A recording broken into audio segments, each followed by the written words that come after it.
Today, I wouldn't be half the man if it wasn't for my wife. Okay, so partnership. So Nadia plays a big role. Massive role. In the way the rehab goes down. Okay, good. Massive Supervisor. For me, the time that I spend at the rehab with the clients, it's just showing them that it can actually be done. I just share my story. And you know what? Like, I've been to a couple of rehabs in my past. My sister reminded me the other day that you actually told me years and years ago you'd love to be able to actually run a rehab. So I believe like I'm living out what I was truly meant to do. In that life, funny enough, the other day, a guy reached out to me I'd done jail with about his sister, so not himself. She's trapped in active addiction. So we went to her house and he turned around to me and said, "Mika, you've actually always an amazing heart, like you're a good bloke. Sometimes too nice for that life in drugs, jail and crime." So I believe this is my true calling. I would like to begin by acknowledging the traditional owners on the land on which we meet and record on, the Darug people of the Eora Nation. I pay my respects to the elders, past and present. Welcome everybody to A Colourful Past Podcast. I am your host, Danny Shannon, where every story told proves that your past does not define your future. Let's go.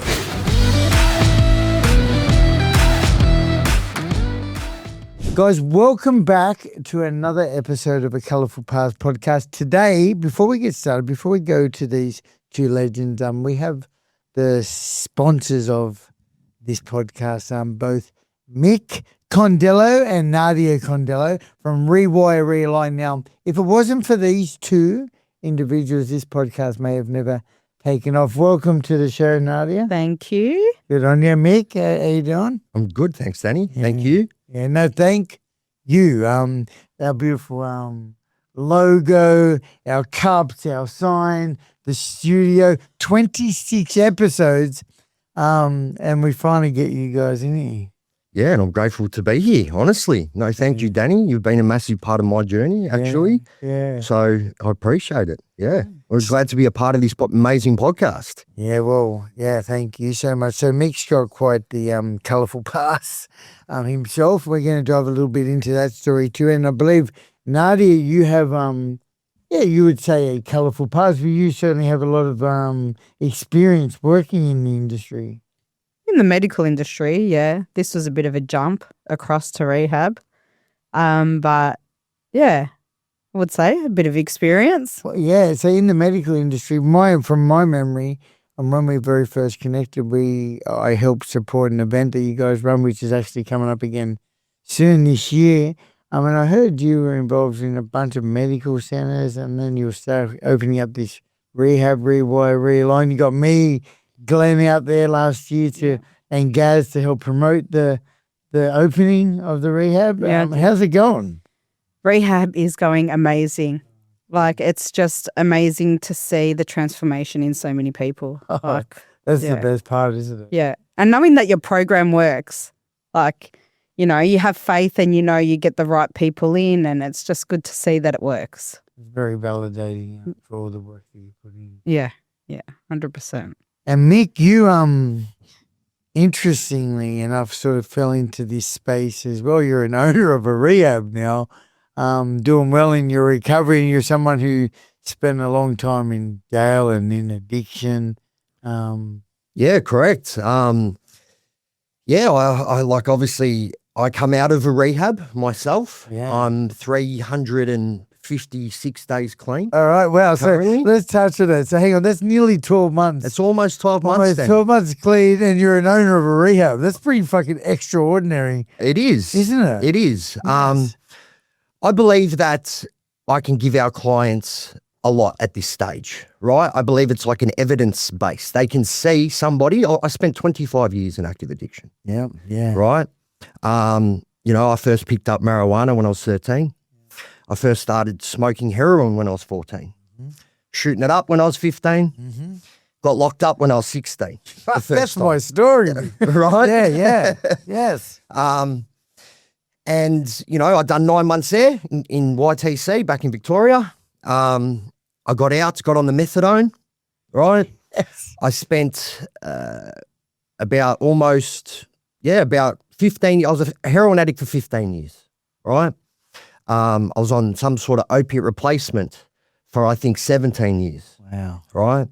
So to be almost a year clean today, Yeah, congratulations. right? Fucking actually, it makes me emotional. Yeah. It blows my mind. And then to have kind of like a cheat code in life in the sense of I can actually help other people, right? I believe that's what this is all about.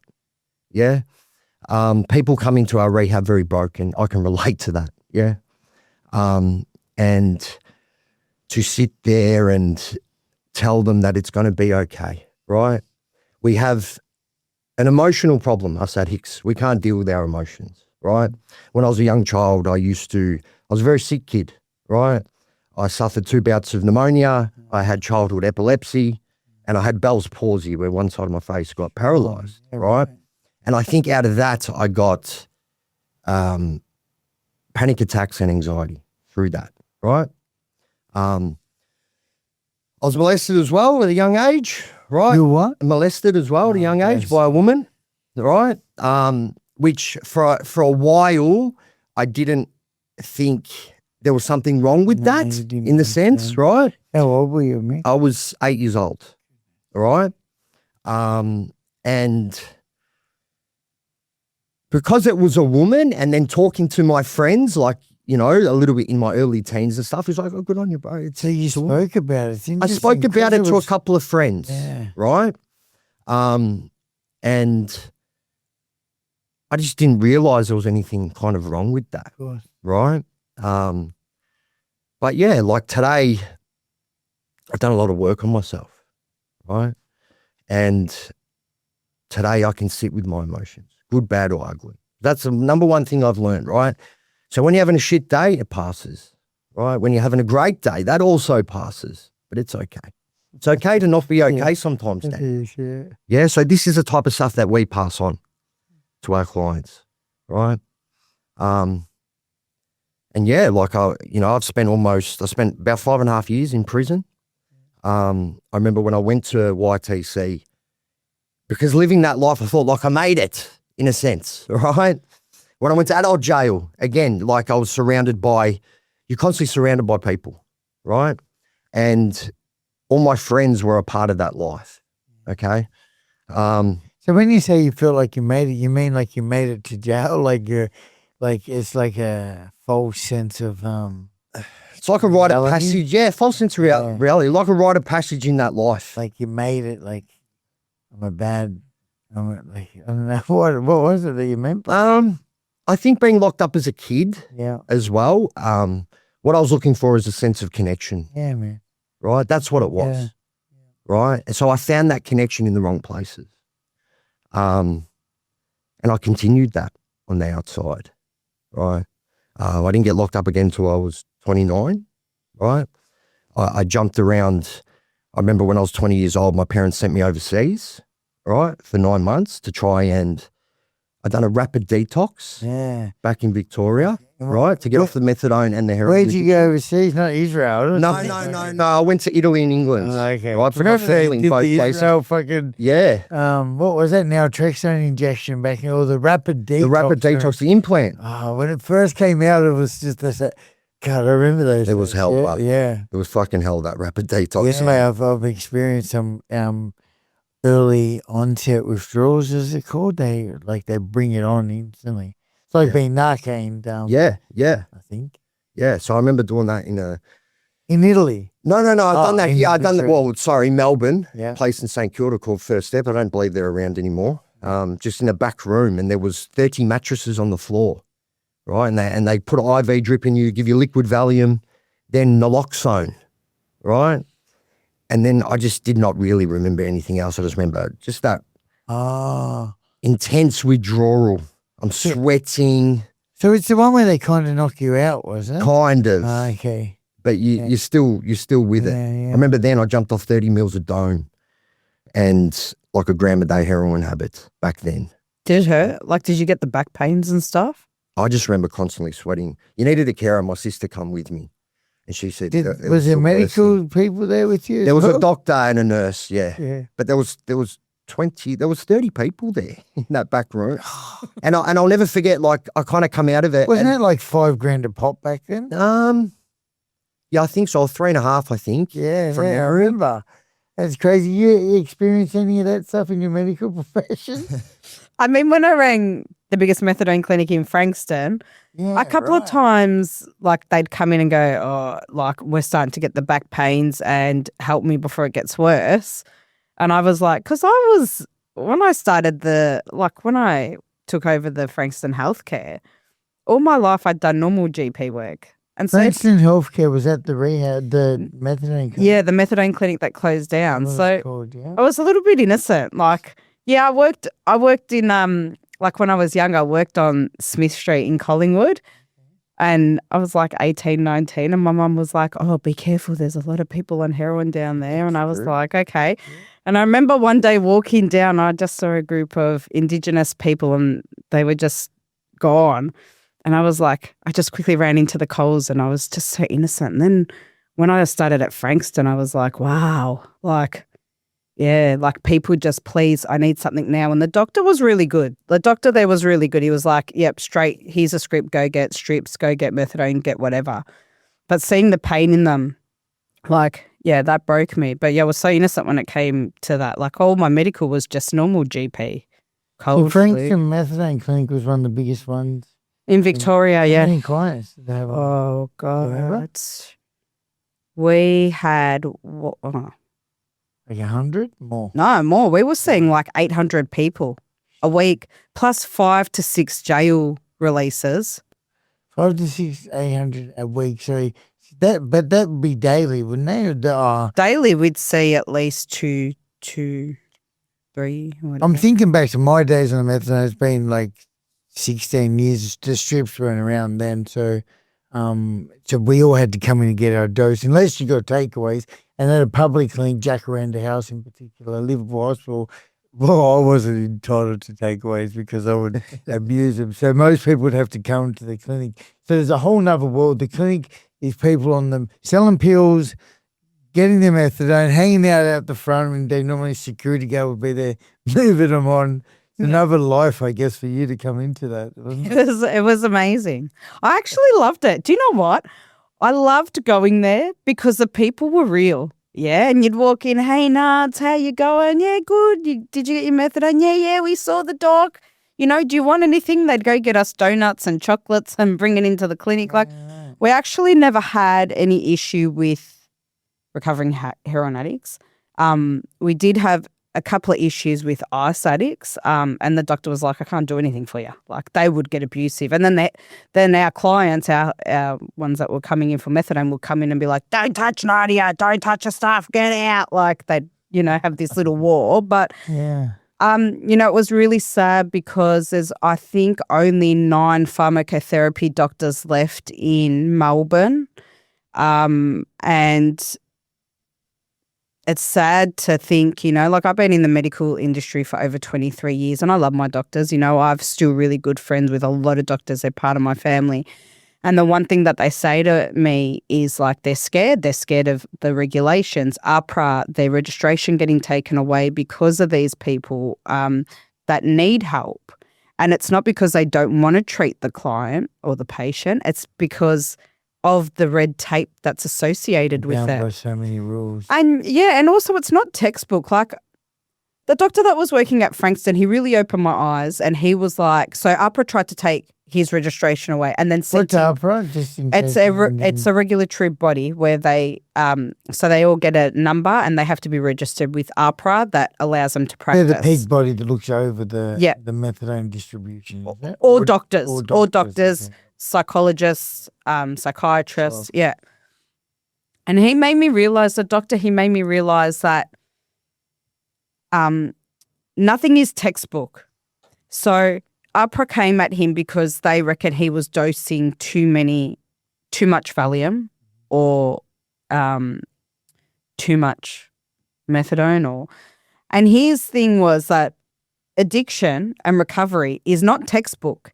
It's not have 1 Valium a day or 3 Valium a day. He goes, I'm keeping these people safe, off the streets and not in pain. And however that means I need to diagnose and distribute, I need to do it.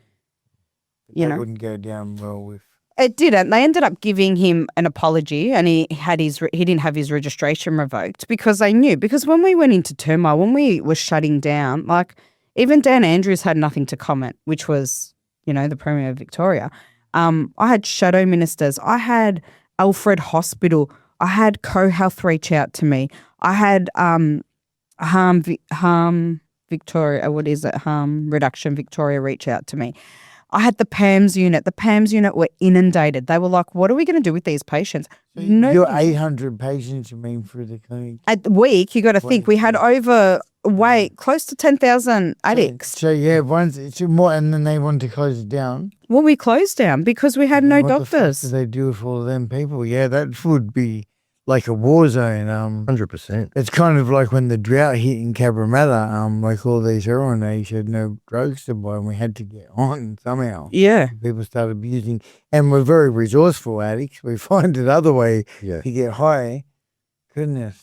Yeah, Nadia, interesting perspective. Thank you for sharing some of that stuff. I want to ask you something, Mick, and you, Nadia, too. I'd love to know how you two joined forces as well. But one thing, I know this question's going to come up, so I hope you don't mind me asking, Mick. 300 and how many years? 56. Fuck, so almost 1 year exactly. Almost, yeah. Almost 1 year. An owner of a rehab, in early recovery. I'm sure you've heard it before. People would be saying like how beneficial, how do you deal with that being like an owner of a rehab, 1 year clean? Like I'd love to hear your side of that, because I can guarantee you people are saying, how the fuck can you be 1 year clean running a rehab? Obviously, today I wouldn't be half the man if it wasn't for my wife. Okay, it's a partnership, so Nadia plays a big role. Massive role. In the way the rehab goes down. Okay, good. Massive Supervisor? Role. Yeah, correct, So for me, the time that I spend at the rehab with the clients, it's just showing them that it can actually be done. I just share my story, right? And you know what? Like I've been to a couple of rehabs in my past, okay? And my sister reminded me the other day that you actually told me years and years ago you'd love to be able to do this work, to be able to actually run a rehab, right? Yeah. So I believe like I'm living out what I was truly meant to do, in that life. Funny enough, the other day a guy reached out to me I'd done jail with about his sister, so not himself, right? She's trapped in active addiction. So we went to her house and he turned around to me and said, Mika, you've actually always had an amazing heart. Like you're a good bloke, right? Sometimes too nice for that life in drugs, jail and crime, right? So I believe this is my true calling in life, to help people. We get a lot of bail to our rehab from jail. Well, so people can get bail to come to rehab? Correct. Wow. Yeah. So that's definitely a well needed. Yeah. And I get so many people. I worked in rehab for 10 years, and usually getting bail to rehab isn't a thing because we need an address. We need to know where you're getting bailed to, but you've found a way to get around that? Yeah, correct. And obviously Nadia gets on the stand and talks about our rehab, right? We're actually well known in the Victorian justice system now, right? So a lot of good. judges know us and so good. Congratulate us on our program. Yeah. Right? Well Which done. is an amazing thing. And it's an amazing thing for me. Of because, course it is, right? I've sat in docks, right? And judges have scolded me before, right? So to be on the other end now and actually helping people, right? And we go pick them up from prison, right? And I sit there and I'm like, I've been exactly where you are. So on that note, I also do a bit of work at the rehab every Wednesday. We've been doing that for maybe 6 months now. And not just that, I've spoken to Mick regularly, and I definitely feel your passion 100%. You are a beautifully hearted man too. I hear incredible feedback from the clients. Mick of this, Mick of that. Mick is always here. He's doing that. So just for anyone who might question that, I just want to say the magic really is in giving back and being able to share your experience. And anybody with one day more than me can show me how it's done. Yeah. And so I just say to those people just wondering that, I think we can see Mick's passion, Yeah. Yeah, shared, right? No, thanks, Danny. And you know what I tell the clients too, like we will go to the ends of the earth to get on and to do crime, and we'll do anything. We got to use that same energy Yeah. in recovery for ourselves. Yeah, I heard it said if I put just 5% of the effort I put into my using, if I took 5% and put that into my recovery, I'd stay clean for the rest of my fucking life. 100%. Yeah, I love we put a lot of effort into fucking getting on, don't we? a lot of effort. And if we can just put some of that into recovery, you're going to go a long way. 100%. That's it. That's it. And with your knowledge of the industry, I guess, and certainly working out at the methadone clinics, and your credibility in the industry, together you're a bit of a powerhouse. We are. I think, I mean, not being an addict myself, Okay, so yeah, just that's great. Let's point that out. You're not an addict yourself. This is all. Have you ever abused drugs? when I was in my 20s, I did got on the pills on the weekend, I think I did about a year maybe on the ice. But then I was like, my friends were going down a path. I come from an area in Melbourne where my friends had a lot of money, yeah. So, but I was blessed with parents that were like, if you want a car, you need to work and get a car, and you need to pay for your insurance and stuff like that. Whereas my friends got their cars given to them, and they lived a comfortable life. And so, yeah, I did party for probably from the age of 17 till 21 or 22. Had a bad experience with mixing the wrong drugs, and never ever touched again.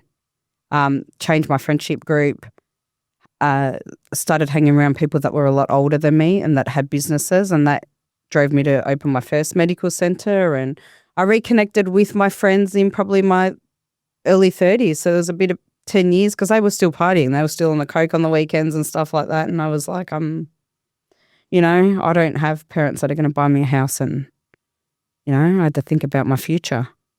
And so that's where I put my energy into. You invested in a medical center? When I was 29. Like fucking a doctor's center. Yeah. Yeah. And then you got yourself a couple of them under your wing. Yeah. So I worked, from the age of 18, I was in the medical industry. My ex-boyfriend's mum was a practice manager, and she got me into it. Then I got pulled from clinic to clinic because they saw that I was making them money. There is money to be made in medical centres, obviously. And then I think the last clinic I worked at was Mill Park Super Clinic, and I was working for Jeff Edelston. And he sold to a big company. And I was back horse riding, and I was with a guy that was 20 years older than me. And we were coming back from, I'll never forget, we were coming back from Russell Johnson's after jumping, and there was a medical centre for sale. And he said to me, why don't you go and see if you can lease the building and do it yourself? And I'm like, all right. So I rang the real estate agent. I said, will you lease me the building? And they're like, yeah, go for it. And so, yeah, that was it. I had no idea. I had run medical centres before, but never opened one. So I was like, I'll just wing it. And then I reached out to Jeff Edelston because he had sold by then. Reached out to Jeff Edelston and his accountant, and I said, can you help me? And Jeff's like, yeah, sure, ring this person who I knew. And she helped me, And then from there, I just opened that one, sold it, opened another, sold it. So I've had 7 medical centres. 7, yeah. And a rehab. And a rehab. Rehab. Which has to be the hardest work I have ever done in my entire life. And we're trauma focused, yeah? So you come from your own background of... Yeah, so I survived domestic violence and sexual assault. So my last 2 partners were addicts. The first one, I was with him for 4 years, I think it was. And he was an ice addict, and I was brutally bashed and abused on a constant. And the passion of the rehab came from this. So I had a lot of welfare checks from the police coming out because I could hear him screaming and yelling, and it was just a piece of fucking work, pardon my language. And I had my daughter living with me. But she, thank God, never saw the abuse because he'd always do it like, I've got like a butler's pantry. So if I was in the butler's pantry, come around the corner and grab me by the throat and throw me up while my daughter was in the other room. But yeah, anyway, so I had a lot of welfare calls out on me and Child Protection Services got involved. And he had to go to rehab. So he did go, spent a stupid amount of money at a very renowned rehab in Melbourne, and got no help. They promised the world but delivered nothing. And yeah, 3 weeks after him coming out, he grabbed me by the hair, threw me in his WRX STI to his dealer's house the whole time, punching my face against the window saying, "This is your fault, this is your fault. All that fucking money wasted. See what you make me do." Then we get to this dealer's house and I just sat there with my head down and he goes, "Fucking say hello to him." And I'm like saying hi to the dealer while I'm in hysterics thinking, fuck, now what am I going to do? Because he promised he'd changed. And you know what, Danny? He went on and he ran NA meetings off his head and he didn't take accountability and he's still out there doing NAs in Melbourne pretending he's clean and fantastic and he's cured and, you know, playing the victim like I fucked his life and, you know, I'm this miserable person and he's still out there bagging my name. But you know what? That happened and then I wasn't healed from that relationship and jumped into another one. He was a heroin and ice addict. And the mental abuse, physical, and, you know, my son is a result of rape from him. And I was like, this has to stop. Like, I don't know. Like, I worked on myself for 2.5 years. Like, I did. How old's your son? Isaiah's 3. Yeah. So he was prem. He come at 34 weeks. He was emergency Caesar. I nearly lost him. I was bleeding. My uterus came away from my placenta came away from my uteral wall. Because I've had cancer. So I'm a survivor of cancer. So for me to have kids, I've had cervical cancer. Actually, my cervix is shut closed. If you don't mind me just going on to that, because you mentioned that, I need to just go back for a second. So your son was born as a result of being raped. Yeah. Fuck. Have you thought about how you're going to tell your boy that? Or is that something you've... Where's the dad now? I've got indefinite IVO on him. He's not on the birth certificate. Was he charged for it? I did a 22-page statement with socket unit and he did not get charged. But his dad was a senior sergeant in a police station. His brother's a copper. His sister's a detective. And they are dealers, but they're apparently informants, so they don't ever get done. Yeah. Oh, whenever I think about kids, man, it always fucks me up. And I just think, like, I'm sorry. I mean, I should be thinking of you too, of course, what you've been through. I just think how, you know, we break this to the boy, too. Yeah, it's kind of complicated, isn't it? Yeah, really complicated. Well, yeah, really complicated. Like it was a hard. So when I went in for the IVO, I'll never forget the lawyer said to me, because for the first IVO, he rocked up and he said to the judge, "She's pregnant with my unborn child." And she goes, "Well, I don't care. That's part of family law." And she whacked him with a 3-year IVO straight up. Because apparently his past, he had like 10 years of horrendous family violence that I had no idea about. So when the judge was reading his history, she's like 3 years straight up. When I come out of that courtroom, the lawyer looked at me and he said, "You need to have an abortion." Straight up. And I just looked at him and I was like, hold on, like, what the hell? He goes, "He's going to cause you havoc." And I rang my obstetrician. I think I was like 12 weeks going on to 13 weeks pregnant, and because my cervix is stitched closed, so I can't just go in and have an abortion. It's not easy for me. It's a full procedure. And I rang my obstetrician and he said, I was going to Queensland with my best friend and her husband. I still get teary about this, sorry. And my obstetrician said before I got on the plane, "I don't do abortions, but if I need to do yours, I'll do it because it's a full procedure. Like, I have to open you up. I have to let the stitch out."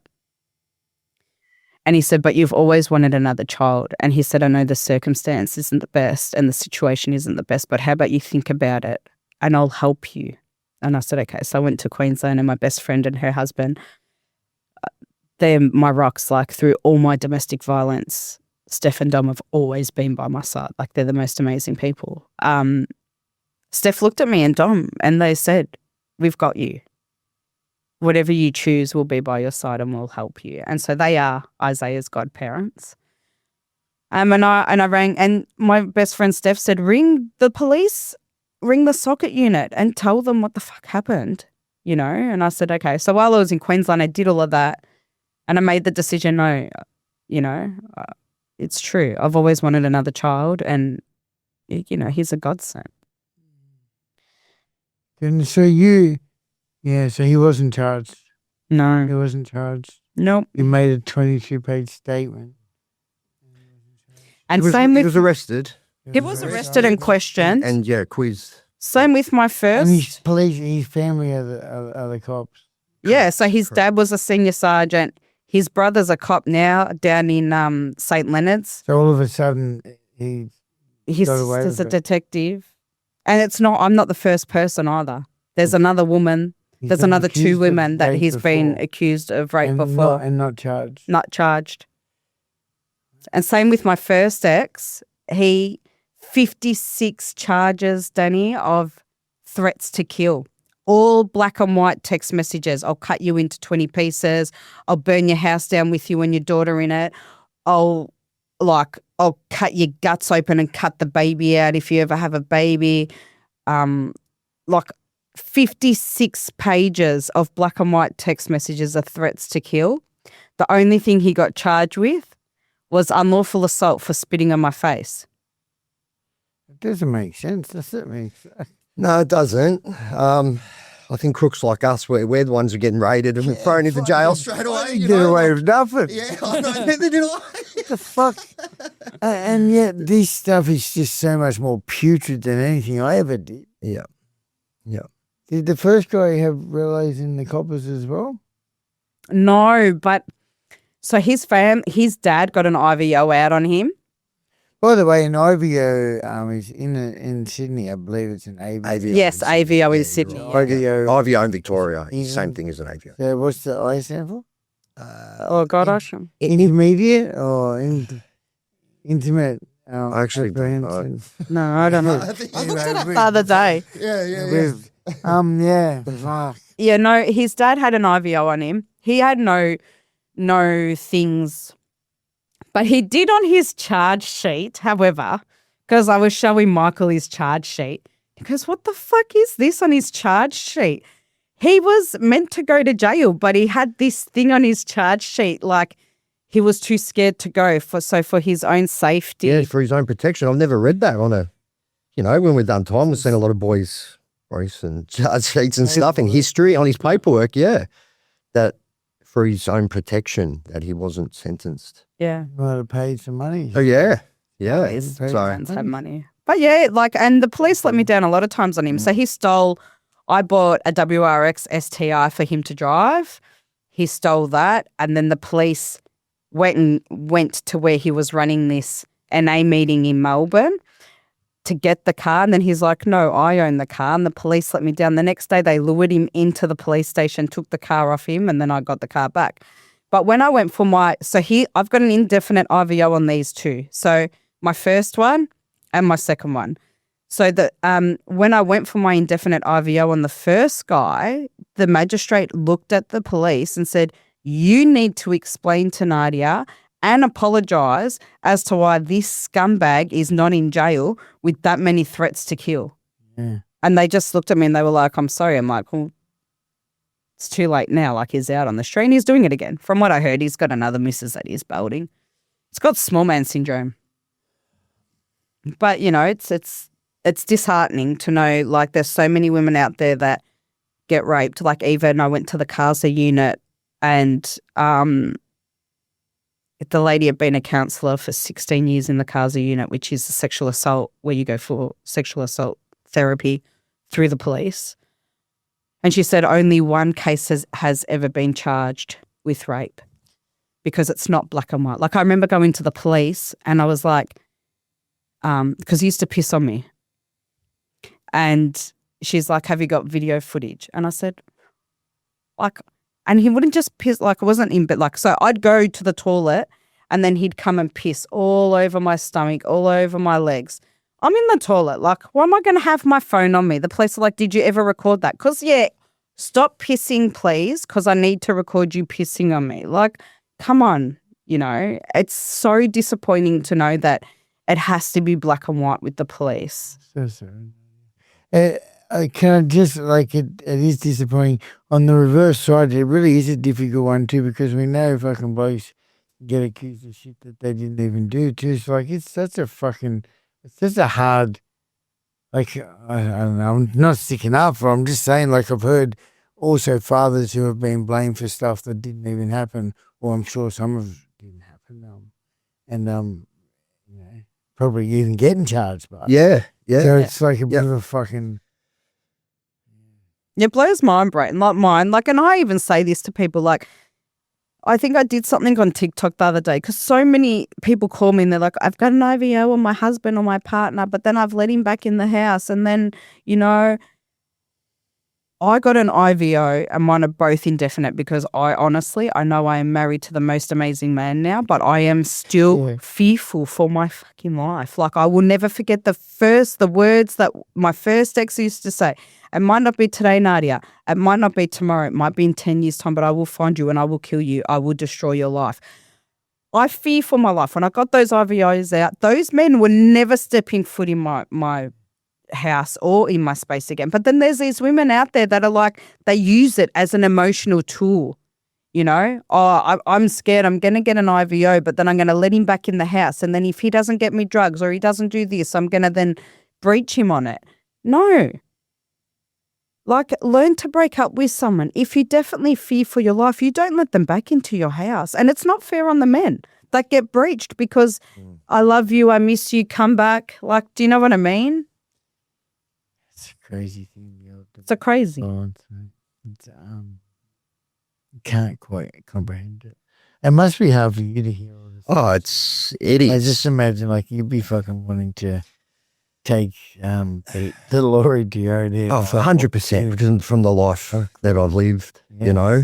But I know that, you know, I'm always there for my wife, obviously. And our beautiful son too, you know, he calls me dad. Yeah. Oh, is that right? Yeah, he does. He calls me dad. Yeah, that's good. And he's a beautiful little boy. Oh, good. You know. So he's got the dad. Yeah, he's got the dad. Yeah. So with all of this horrific stuff from your past and also from your path, today you guys have taken that and turned it into Rewire Realign. Where did the name come from, Rewire Realign? God, I don't even know. I think ChatGPT. Good old Chat. That is a great name. So one thing that I've been doing on A Colourful Past podcast every single episode is, well, you know, also, let's just talk about Gaz for a second. Gaz, right? We may as well leverage Gaz and make this episode go a bit fucking better because Gaz is getting put in. But Gaz runs, so you guys do a whole range of therapies, equine therapy, Correct. kinesiology, Correct. breath work with Gaz Wright, 9-day breath work. online Hour of Power with Danny Shannon, one-on-one counselling with psychotherapists, plus boxing, Psychologist. We've even got sound healing. We've got a Zumba instructor. Zumba, fucking Right. and let's talk about some of the ways. So it's a private rehab. Probably one of the most affordable private rehabs around. Let's talk about some of the ways people can get in, because I know, for example, personally, I did every single public system program, and it took me 49 attempts to actually get it. Maybe people would be more likely to get recovery earlier. But let's talk about some of the ways people can get in. Because if I haven't got no money, which is me, is there any? How would you go about getting into the program?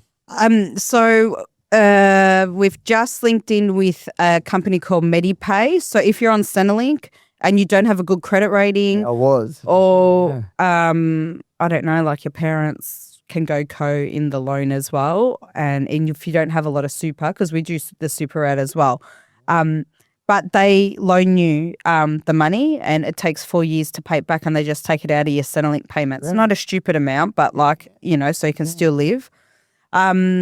And super? And What's the super, they can go through Supercare. We use Supercare. There's an upfront fee of $980, but then they get everything sorted. So you have your psych appointment and your GP appointment with them.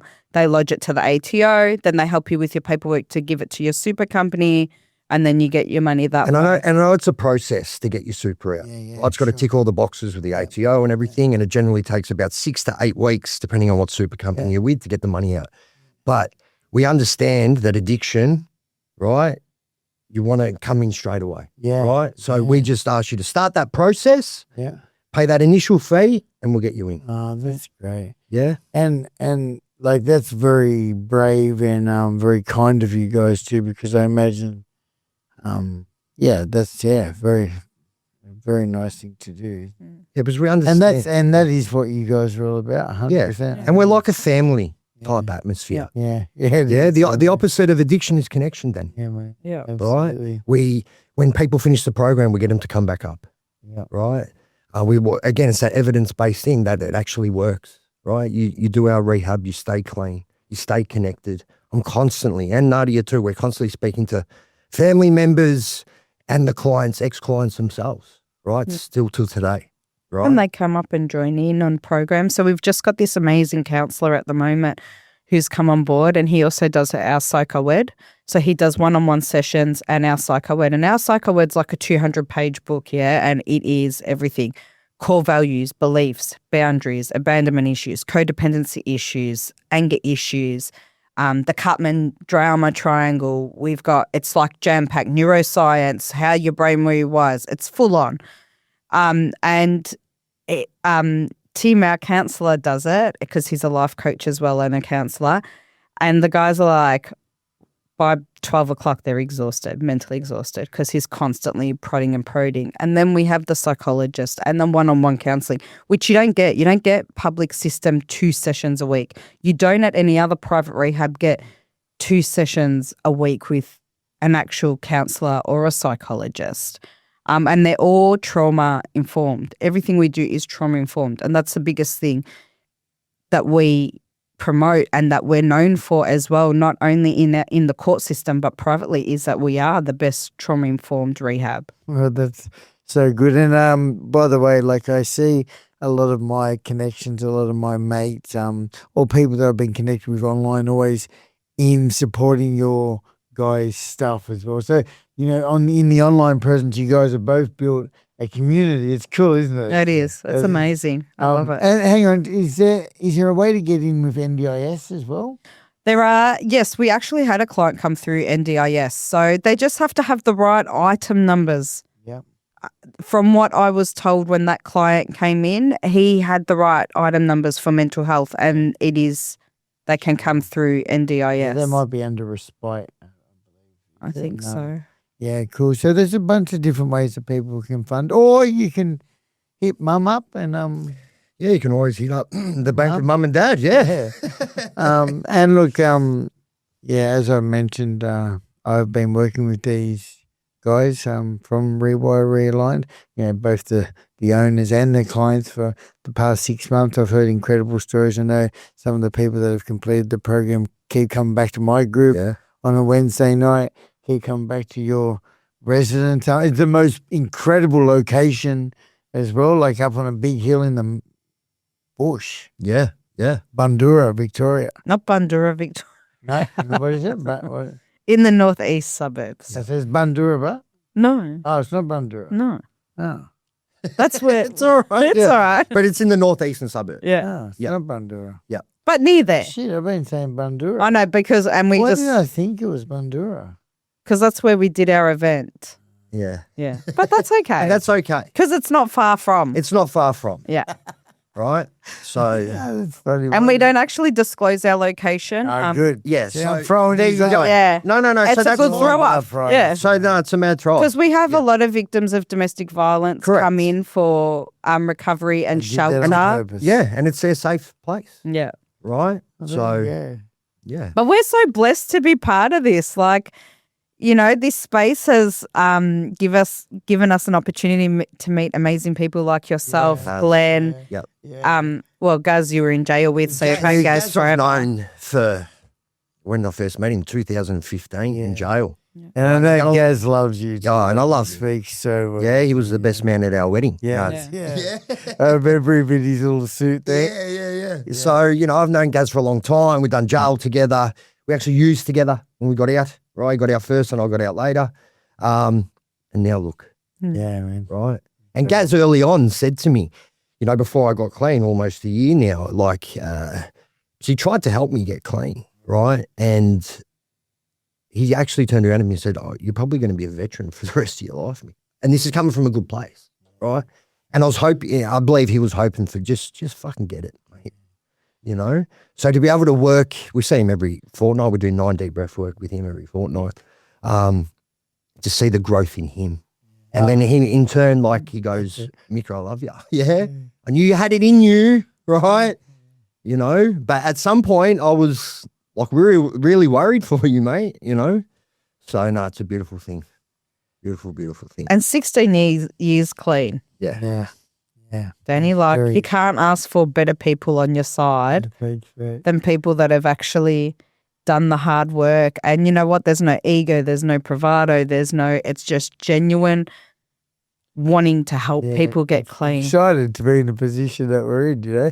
I have, like, look at what I've got, you know. You seen just on the weekend I was with Glenn, Gaz and Morgs. We've got a little documentary coming. I know. They're putting together a little trailer to put out to the movie creators out there who want to fund it. Something like that probably costs $100K to put together. And then on top of that, you know, I've recently been running my online program at the Buttery, a big rehab up in the mid-north coast. They've done a clinical evaluation with some outstanding outcomes. We're probably going to start running some more work with Rewire Realign. I've also connected with the Glenn recently. Mate, it's all partly thank you to you guys too, because I get to share my message. I get to share other people's stories here on the show on a weekly basis, 2 people each week. Absolutely incredible. In fact, our next guest is outside waiting. So thank you so much. Thank you for having us. Is there anything else you want to wrap it up with to say? No, We've covered everything. I think we've covered. Reach out to us. You can Google us. You can email us. And call us. Yeah, Nadia and I pick up the phone. So yeah, and I just want to say for all the people that do say just quickly on a note that yes, Michael is coming up to 1 year clean. Yes, but he is accountable every day, and this is what keeps his recovery going strong. And there wouldn't be another person that you'd want to connect with when you're going through recovery. You know, yes, it's only a year. But he's the strongest he's ever been, and he constantly works on himself. And I love your immediate response it was kind of like he's supervised by you as well. And I feel like to anyone, I love that we're just finishing on this. I've worked with the clients for a long time now too, and I've heard the feedback. And I know, you know, the power of connecting and being vulnerable with these guys and just being an ear to listen. It's part of the biggest healing, you know, on this journey. So well done to you, mate. So what day is your 1 year? I think in what's that? It's the 1st of May. Sorry, yeah, is it the 1st of May? 1st of May. That's next Friday. Yeah, there you go. Friday. There you go. It's the 1st of May. It. I know. It's Kyra's birthday on the 2nd of May. Oh, there you go. Okay, I hope I Oh, and like, are we coming to a wedding? Is there a wedding soon? Nah, not yet. There's soon. I'm on a restriction. I've got to wait 12 months before I can marry her. Oh. Why are you on a restriction? Well, if it's not the 2nd of May, that might not happen. If even the 1st or the 2nd. Anyway, guys, another episode of A Colourful Past Podcast. Thanks so much, guys. Thank you. Stay tuned. Thank you.